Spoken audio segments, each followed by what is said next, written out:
Assalamualaikum warahmatullahi wabarakatuh. Hai, kami dari kelompok 6, saya Rabia Hatusania dan teman saya Nadira Nur Al-Fahira. Kami di sini mau menjelaskan tentang pasar dan pemasaran. Pengertian pasar. Pasar menurut Sulianto adalah jumlah seluruh permintaan barang atau jasa oleh pembeli-pembeli potensial. Sedangkan menurut Stanton, pasar didefinisikan sebagai orang-orang yang mempunyai keinginan untuk puas, memiliki uang untuk berbelanja, dan kemauannya untuk melanjakannya. Pemasaran menurut perspektif syariah adalah segala aktivitas yang dijalankan dalam kegiatan berbisnis berbentuk kegiatan penciptaan nilai yang memungkinkan siapapun untuk melakukan bertumbuh serta mendayagunakan kemanfaatan yang dilandasi atas kejujuran, keadilan, keterbukaan, dan keikhlasan sesuai dengan proses yang berprinsip pada akad bermuamalah Islami atau perjanjian transaksi bisnis dalam syariah. Analisis pasar. Analisis pasar adalah suatu proses penilaian yang meliputi segmentasi pasar, riset pemasaran, dan peramalan penjualan produk. Dalam strategi dapat dipergunakan rumus yang pertama strength atau kekuatan, yang kedua weakness atau kelemahan, yang ketiga opportunity atau keuntungan, dan yang terakhir threat atau ancaman.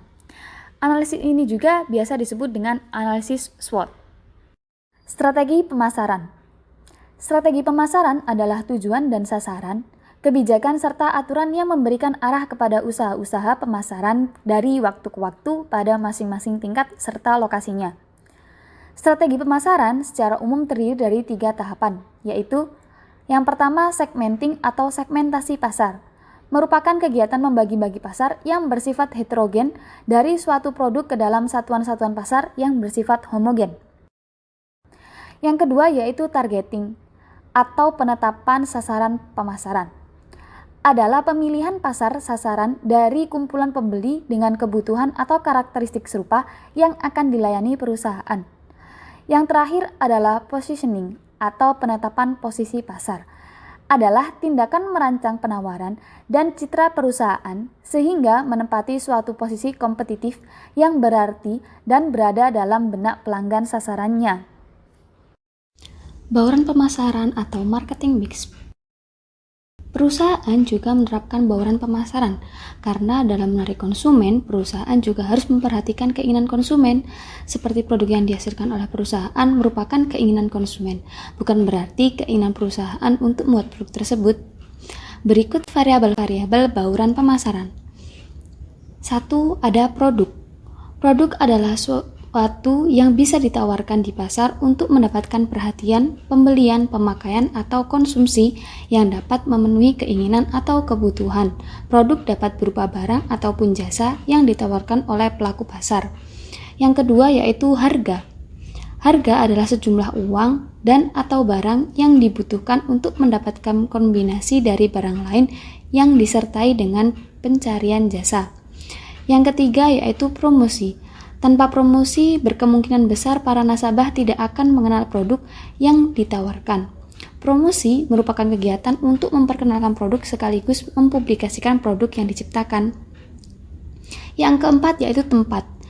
Konsep ini berfokus pada tempat atau lokasi di mana perusahaan berdiri, di mana semakin strategis tempat bisnis, semakin besar juga keuntungan yang akan didapatkan perusahaan.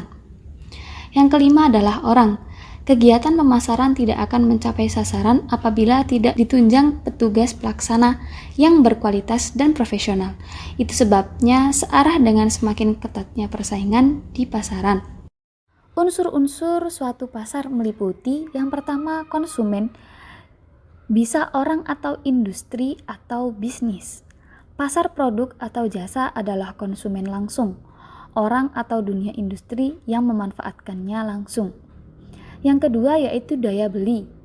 Bagaimana daya beli konsumen membeli secara kas ataukah kredit. Dan yang terakhir yaitu kebutuhan yang tidak terpuaskan. Rencana pemasaran formal.